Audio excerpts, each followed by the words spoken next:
मुसलमानों आपको शर्म आनी चाहिए। ईरान में जंग हो रही है और फ़लस्तीन में लाखों मुसलमान शहीद हो रहे हैं और यहूदियों ने मुसलमानों को मस्जिद अक्सा में ईद की नमाज़ अदा करने से मना कर दिया है।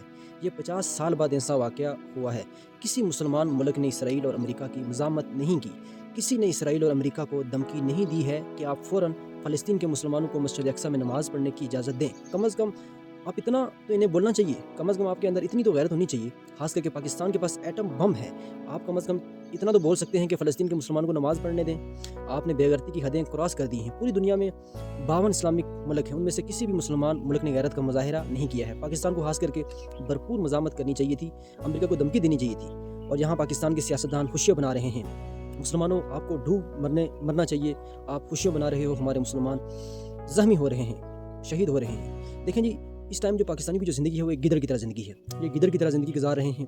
देखें जी, आप इस हुकूमत को देखें कि इन्होंने इमरान खान को ईद के कपड़े नहीं पहनने दिए, नए कपड़े। और बहरहाल जो है इमरान खान के साथ जो है वो ये बहुत जुल्म कर रही है ये हुकूमत और बहुत अफसोस है कि मुसलमानों आप खामोश हो और आप तमाशाई बनकर तमाशा जुल्म देख रहे हो।